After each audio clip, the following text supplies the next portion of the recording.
कितनी सुंदर है माँ तेरी नगरी, कितनी सुंदर है माँ तेरी नगरी। भोले पैदल चले आ रहे हैं, कितनी सुंदर है माँ तेरी नगरी। भोले पैदल चले आ रहे हैं।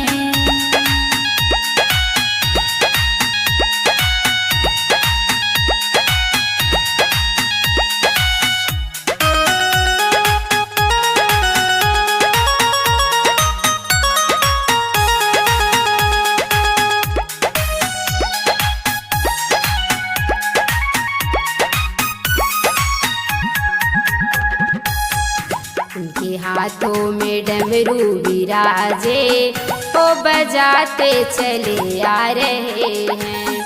उनके अंगों में बाघे का छाला, वो